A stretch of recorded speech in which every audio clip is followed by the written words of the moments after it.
Bismillahirrahmanirrahim. Assalamualaikum warahmatullahi wabarakatuh. Innal hamdalillah nahmaduhu wa nasta'inuhu wa nastahdihi wa nastaghfiruh. Wa na'udzu billahi min shururi anfusina wa sayyiati a'malina may yahdihillahu fala mudilla lahu wa may yudlil fala hadiya lahu.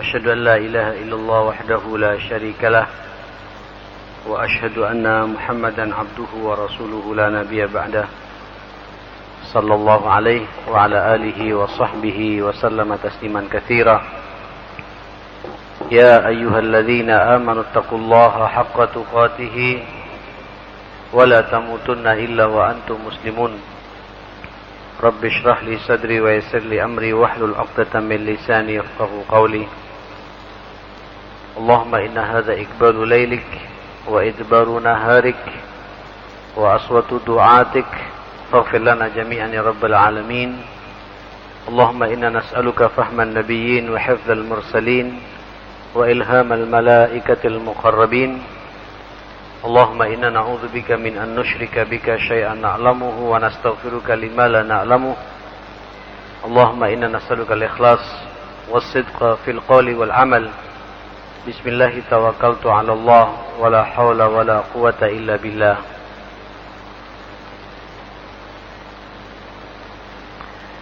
Jamaah sekalian rahimakumullah, kita bersama sahabat terakhir dari 10 sahabat yang dijamin masuk surga oleh Rasulullah sallallahu alaihi wasallam. Terakhir pembahasan kita adalah Zubair ibn al-Awwam, sepupu Rasulullah sallallahu alaihi wasallam, dari putra bibi beliau dari ayahnya. Karena Nabi sallallahu alaihi wasallam itu punya ammah, punya bibi perempuan dari ayahnya, namanya Safiyah. Safiyah ini kemudian lahir punya anak namanya Zubair.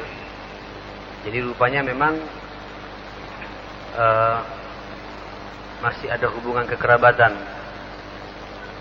Dan ini sebagaimana pernah saya sampaikan, kita harus menjadi target utama dalam menyampaikan risalah Allah Subhanahu wa taala sebelum kita berbicara atau diterimanya dakwah ini oleh orang lain. Saya pernah menyampaikan pada pertemuan yang lalu betapa Rasulullah sallallahu alaihi wasallam sebagai contoh pertama kita ini. Sebelum berdakwah kemana-mana, itu yang pertama kali sasaran Nabi adalah istri beliau. Setelah itu sepupu beliau dari pamannya Abu Talib, yaitu Ali bin Abi Talib. Setelah itu sahabat karib beliau, sahabat yang sejak kecil bersahabat dengan beliau, Abu Bakar As-Siddiq. Dan dari tiga inilah yang kemudian berkembang Islam ini, ma'asyarul muslimin. Jadi di kalangan ibu-ibu isinya sendiri, dari kalangan orang tua sahabatnya sendiri Abu Bakar As-Siddiq, dari sahabat anak muda Ali bin Abi Talib. Kemudian terus berkembang dakwah ini, sebagaimana ini sebenarnya Rasul juga mencontoh kepada kakek beliau sallallahu alaihi wasallam, yang insyaallah dalam sepekan, 2 pekan atau 3 pekan ke depan ini kita akan merayakannya. Kemudian dijadikan sebagai lebaran ketiga dalam Islam, lebaran kedua dalam Islam, mohon maaf. Apa itu? Idul Adha. Siapa itu? Ibrahim alaihissalam berserta istrinya dan putranya Ismail alaihi wassalam jami'an. Ikhwatal iman, coba lihat. Saya pikir terlalu banyak contoh dan itu diabadikan oleh Allah Subhanahu wa taala. Betapa berbicara Ibrahim berbicara keluarga sebenarnya. Dan apa yang kita baca, yang kita kaji dari 10 sahabat yang dijamin masuk surga, rata-rata juga adalah masih ada hubungan kekerabatan dengan siapa? Rasulullah sallallahu alaihi wasallam. Abu Bakar ujung-ujungnya jadi mertuanya. Umar jadi mertuanya. Ali tidak hanya sepupu saja tapi jadi juga mantunya. Utsman jadi mantunya. Kemudian siapa lagi jemaah sekalian? Zubair bin Awam sepupunya juga. Terus ini harus kita jadikan skala prioritas dalam kita mengajak kebaikan ini. Buat apa kita Pak melalang buana kemana-mana, dakwah kemana-mana sementara nggak diterima oleh pamannya? Ya, ada gesekan dengan sepupunya, nggak akur dengan tetangganya, nggak akrab dengan ponakannya. Ini sebuah kegagalan dalam kita menyampaikan risalah Rabbaniyah ini. Nabi mencontoh kepada kakek beliau. Siapa itu? Ibrahim alaihissalam. Yang insyaallah konon sudah ini masuk gelombang kedua dalam penerbangan ya. Yang artinya insyaallah ini jamaah haji yang berangkat pada hari-hari ini langsung ke Mekah Pak, tidak ke Madinah. Ikhwatul iman, jemaah sekalian rahimakumullah. Subhanallah.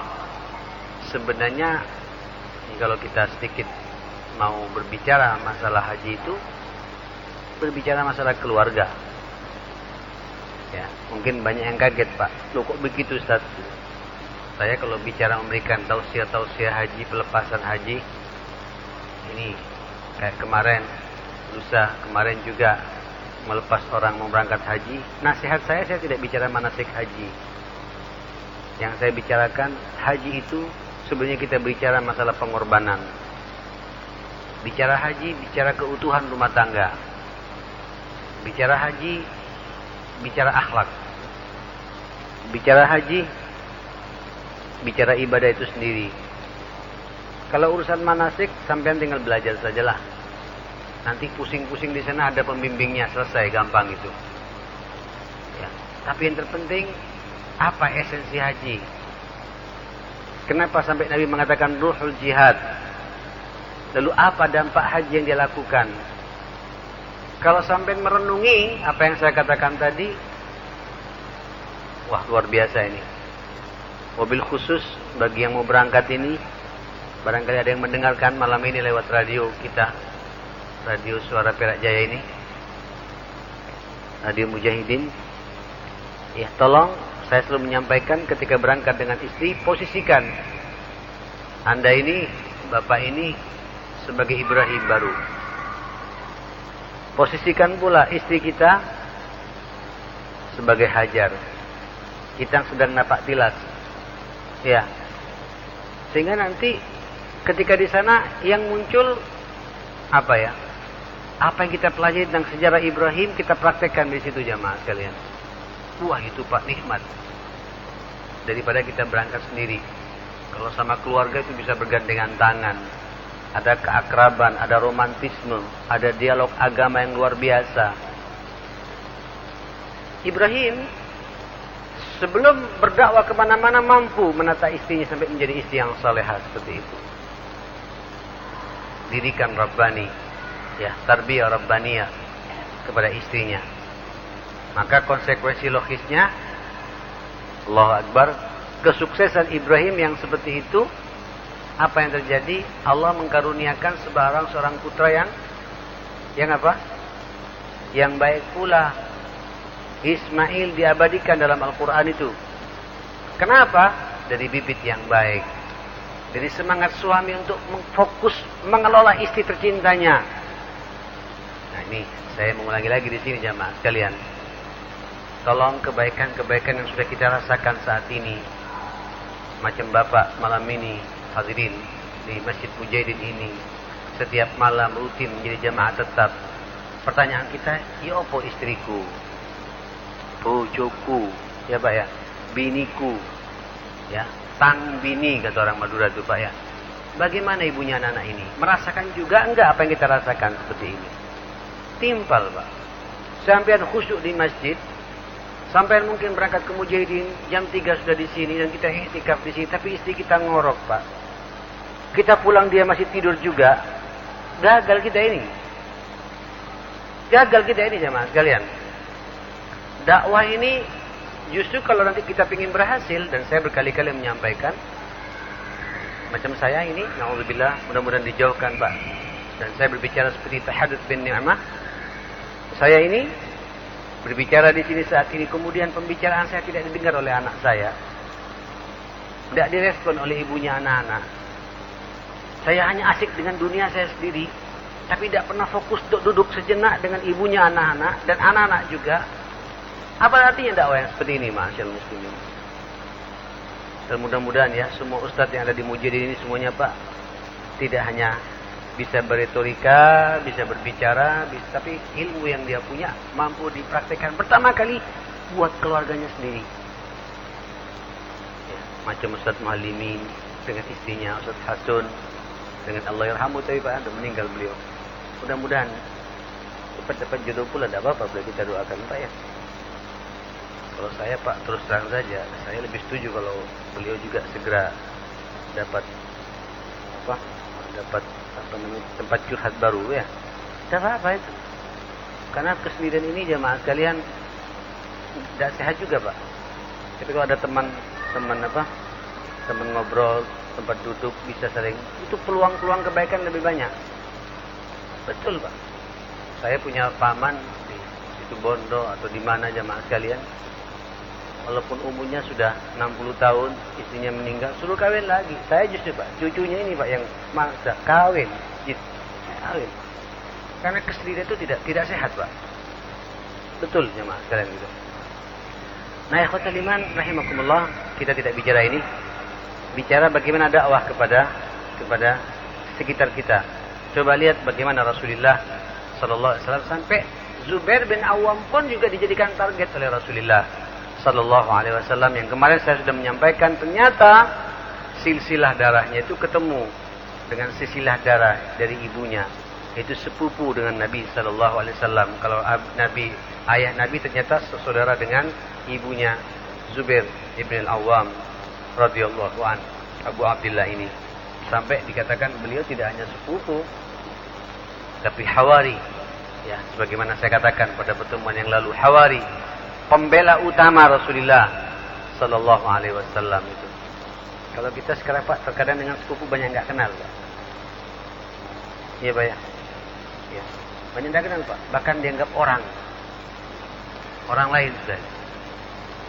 Nabi justru tidak Pak, dijaga kekerabatan ini. Makanya ayatnya itu, salah satu bentuk ketakwaan kita dalam Al-Quran itu apa Pak? Di awal surat An-Nisa. Nah, ini kemudian menjadi ayat yang setiap khutbahnya Nabi tidak pernah melupakan membacakan ayat ini. Ya ayyuhan nasu taqu rabbakumul ladzi khalaqakum min nafsin wahidah. Subhanallah. Wa khalaqa minha zawjaha wa batha minhuma rijalan katsiran wa nisaa. Wahai manusia, bertakwalah kalian kepada Tuhanmu Allah yang telah menciptakan kamu dari satu jiwa, satu manusia. Siapa itu? Adam alaihissalam. Wa khalaqa minha zawjaha. Kemudian Allah ciptakan dari Adam ini, diambil dari busuknya itu, sebelah kanan katanya itu diciptakan, jadilah dia Hawa, istrinya, pasangannya, zaujaha, pasangannya. Ini fitrah Pak. Ya. Wa khalaqa minha zawjaha, kemudian wa bassa minhuma rijalan katsira wa nisaa. Muncul dari keduanya laki-laki yang banyak dan perempuan yang begitu banyak pula. Kita ini Pak semua ini. Kok beda-beda? Setiap ada yang mancung, ada yang sipit, ada yang putih, ada yang hitam gitu. Lagian Pak, kalau diseragamkan semua sawo matang macam sampean Pak, dah enak juga Pak. Dah enak juga. Dah enak. Coba bagaimana Pak, suku Jawa sama semua seperti sampean, dah enak Pak. Ada yang Sunda, gelis-gelis Pak. Ois, apa? Terus, ya ada orang Sunda sini Pak ya. Ada yang Jawa, ada Madura Pak. Ada Osing, ada Tengger. beda lagi. Ini satu pulau loh itu. Subhanallah. Tengger. Ya, ikhwatal iman. Yang memang kata Rasulullah, Allah Subhanahu wa taala ketika menciptakan Adam dari tanah ini semua unsur-unsur tanah di dunia ini semua diambil oleh Allah Subhanahu wa taala. Ma'adin dunia, ini ma'adinnya Pak diambil satu persatu. Makanya jangan kaget, nanti turunannya itu beda-beda Pak. Ada yang putih, tih. Masya Allah. Pernah lihat putihnya orang Palestina Pak? Atau putihnya orang apa? Orang Libanon. Ya, orang Najd.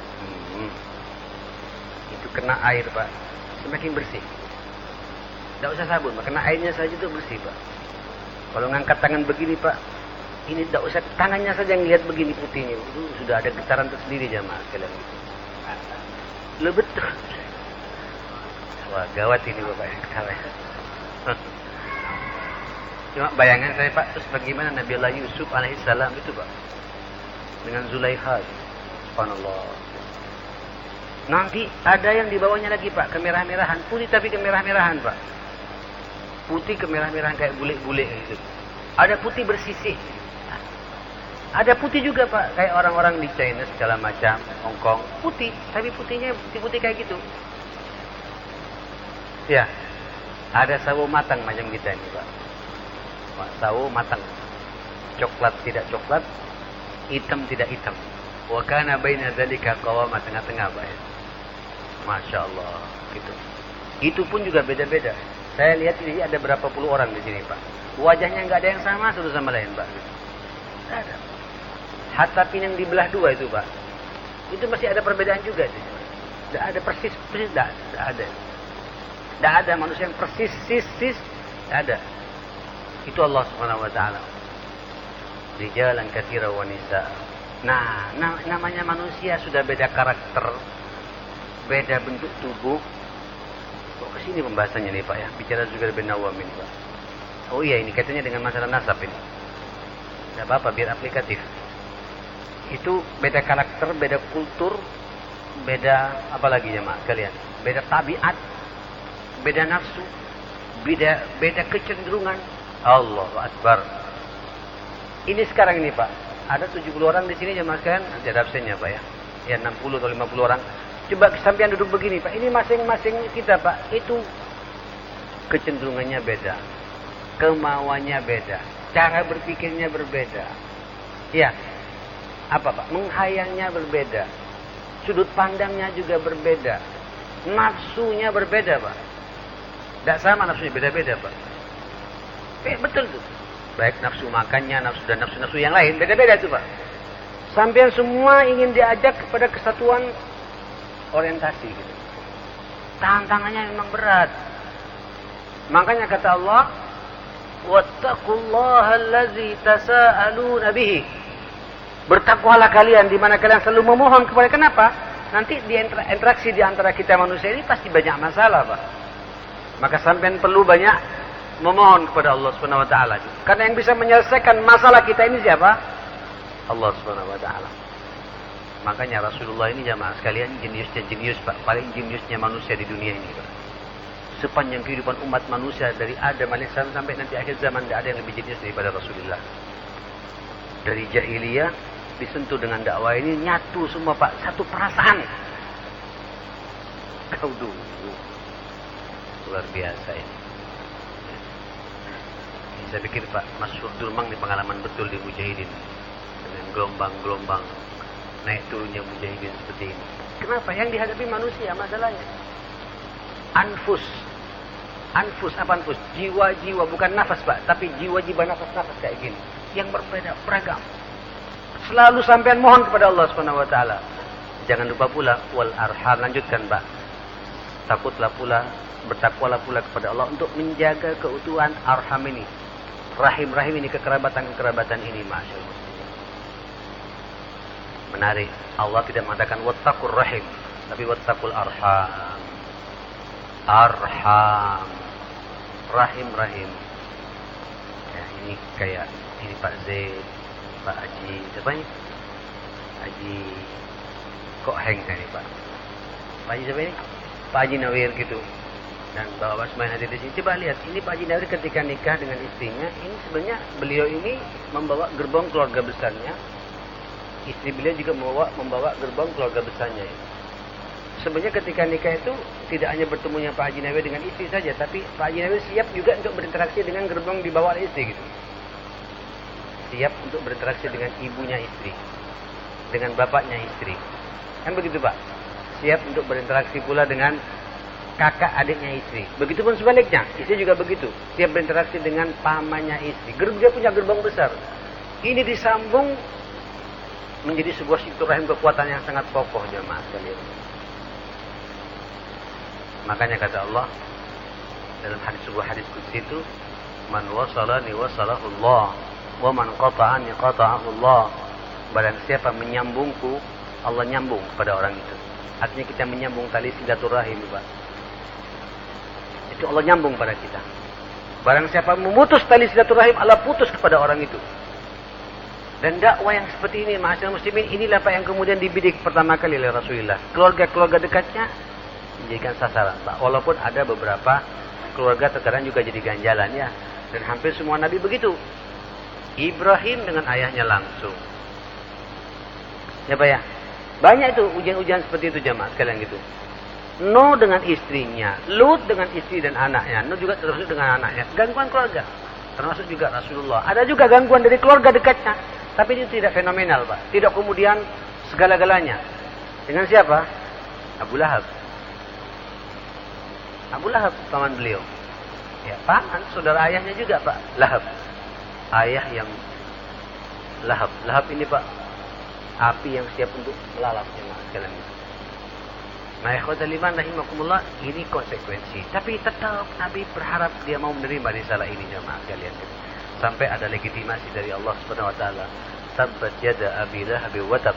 Ya, ma aghna anhu maluhu wa ma kasab.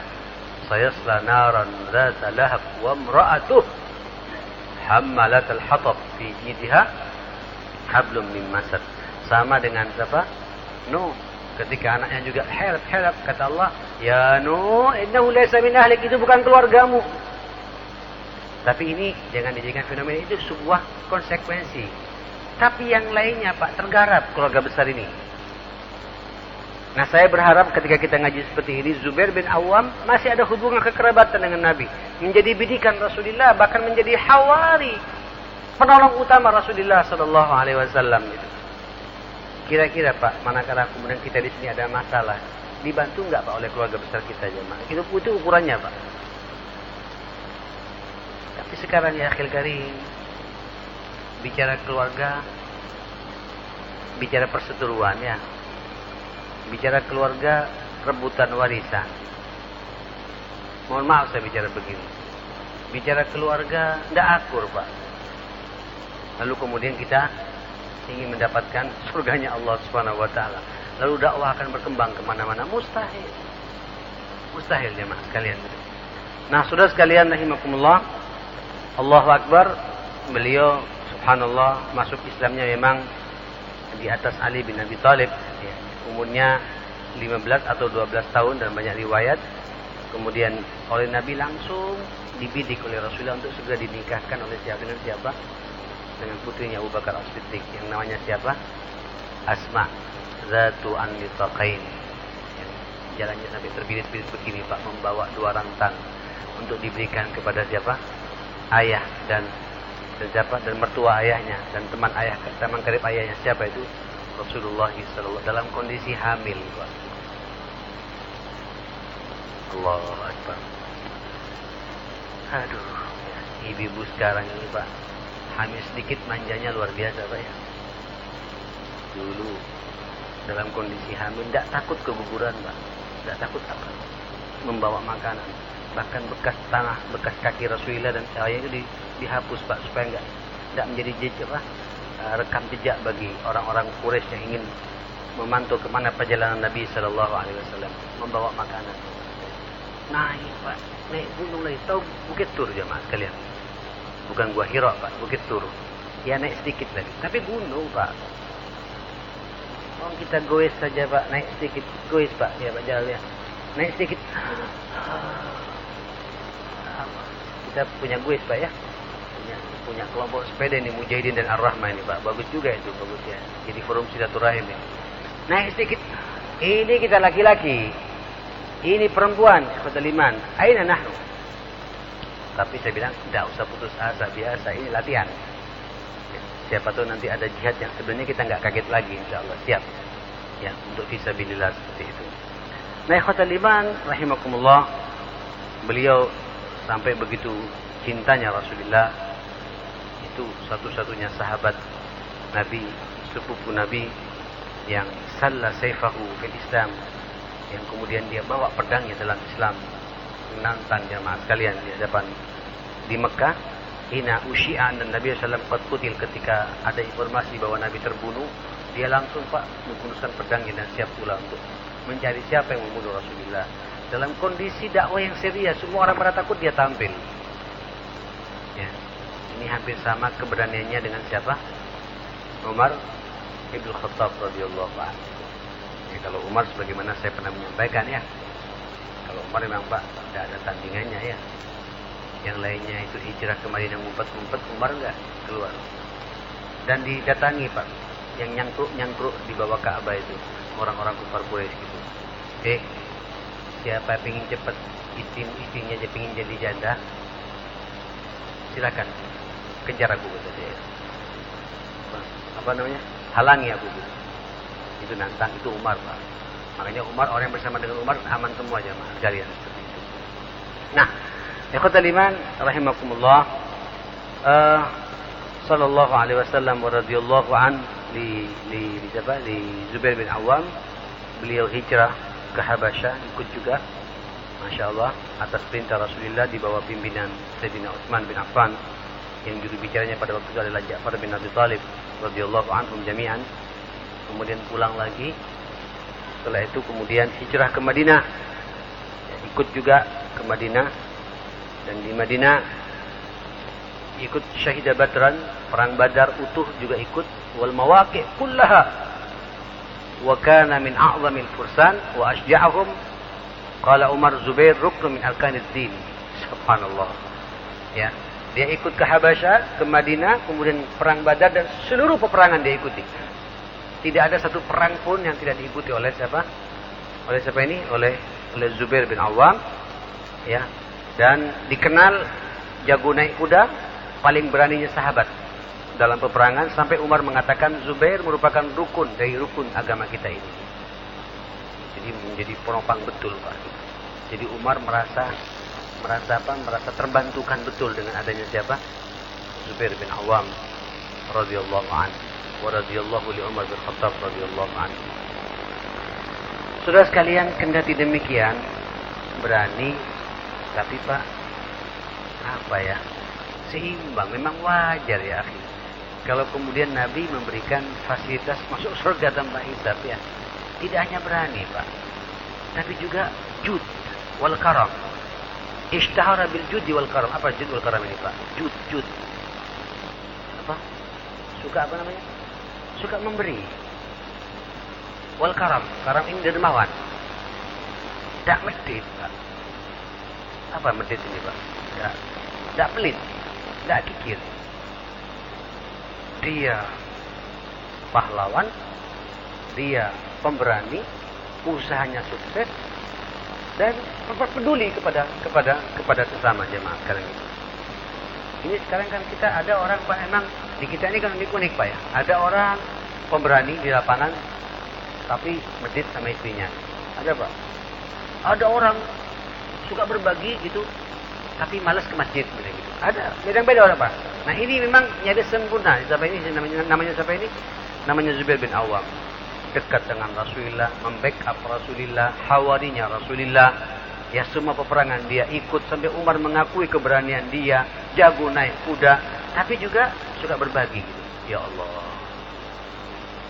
Masya Allah, sempurna Pak ya. Zubair bin Awam radhiyallahu anhu.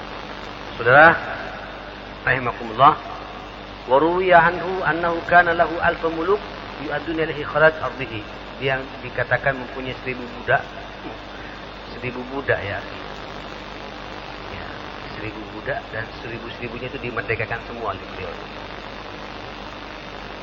Allah. Ya. Tidak hanya itu, bahkan sekian kapling tanah yang dia punya dijual Pak, kemudian uangnya diberikan kepada budak untuk jadi modal mereka bekerja.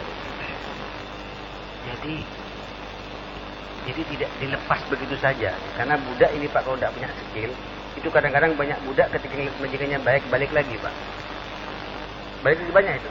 Aduh, saya jadi budak nggak dihargai orang gitu. Kenapa? Mantan budak kan, Pak.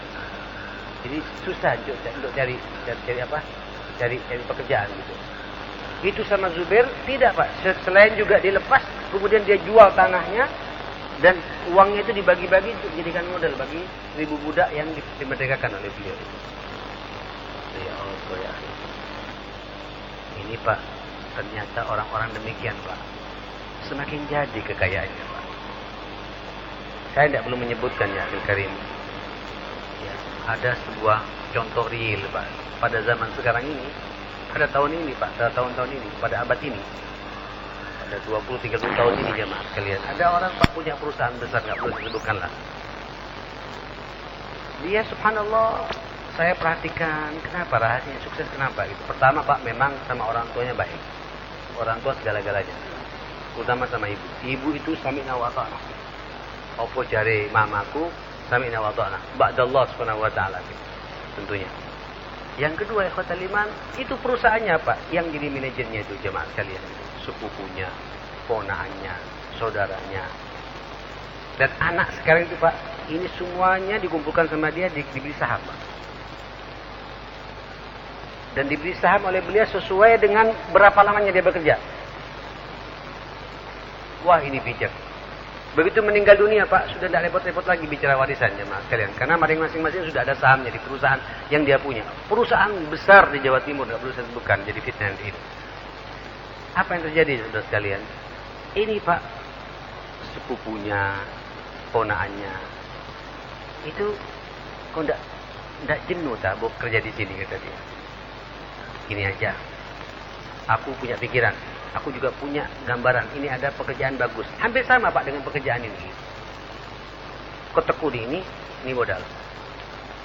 Kau bayar sampai kau bisa membayarnya. Tidak pakai bunga Pak. Tidak masuk akal. Dan ini bukan 1-2 Pak. Hampir semua saudaranya, ponaannya, sepupunya, ponaan sepupunya, semua dikasih, dan semua jadi semua Pak. Pikiran kita, apa nggak takut terjadi persaingan dalam bisnisnya nanti? Justru semakin berkembang Pak. Makanya kata Rasulullah, anfik, yunfak alaik, berinfaklah, engkau akan diberi nafkah oleh Allah Subhanahu Wa Taala. Semakin jadi. Semua sahabat-sahabat yang 10 sahabat dijamin masuk surga Pak, dikenal Pak dalam bab-bab seperti itu. Sebagaimana saya pernah menyampaikan bagaimana Abdurrahman bin Auf, ya, Sa'id bin Jubair, Sa'ad bin Abi Waqqas, semua kenal. Dan ternyata betul, semuanya mereka itu berbagi. Semakin berbagi, semakin dikembangkan rezekinya oleh Allah Subhanahu Wa Taala. Hah? Ini Pak, apa namanya? Motong semangat ini Pak. Lagi semangat potong. Nah, ikhwatul iman rahimakumullah. Inilah apa namanya? Zubair bin Awam punya 1000 budak, dilepaskan budaknya, dimerdekakan semua. Tidak hanya dilepas, tanahnya dijual, uangnya kemudian dibagi-bagi untuk kemudian dijadikan modal Pak. Wah, semuanya berhasil, masyaallah muslimin. Saudara, sudah dikasih tanda, saya suruh berhenti. Mudah-mudahan pertemuan ini menyemangati kita semua. Paling tidak kita ngambil secuil Pak ya dari kepribadian Zubair bin Awam. Syukur kalau bisa semuanya. Dan mudah-mudahan kita semua bisa berakhlak dengan akhlaknya Rasulullah. Paling tidak jika kita bisa mengikuti akhlak dengan akhlaknya para sahabat-sahabat Rasulullah sallallahu alaihi wasallam, dan mudah-mudahan kita semua dalam lindungan Allah Subhanahu wa taala dan diampuni semua dosa-dosa kita. Rabbana atina fid dunya hasanah wa fil akhirati hasanah wa qina adzabannar. Rabbana ighfir lana wa tub 'alaina innaka antat tawwabur rahim. Wa sallallahu ala Muhammadin wa alihi wa sahbihi wasallam. Walhamdulillahi rabbil alamin. Assalamualaikum warahmatullahi wabarakatuh.